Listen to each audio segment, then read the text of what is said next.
Wondering why your Chevy Colorado's odometer suddenly stopped counting miles? Let's get to the bottom of it. First, let's talk basics. Your odometer tracks the miles your truck travels. If it stops working, you might be missing important info about your vehicle's life. One common reason? A blown fuse.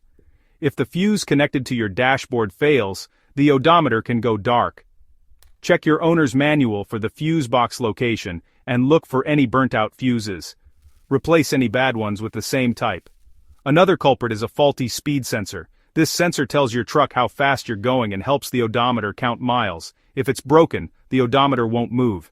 You might also notice your speedometer acting weird. A mechanic can test and replace the sensor if needed. Loose or damaged wiring can also cause trouble. Wires behind your dash or under the truck may get loose or corroded over time. If you're comfortable, gently check for any obvious loose connections, but if not, it's best to let a pro handle it. Lastly, sometimes the odometer itself just wears out, especially in older models. In that case, you'll need a professional repair or replacement. Remember, never ignore a non-working odometer. It keeps you and your Chevy Colorado on track.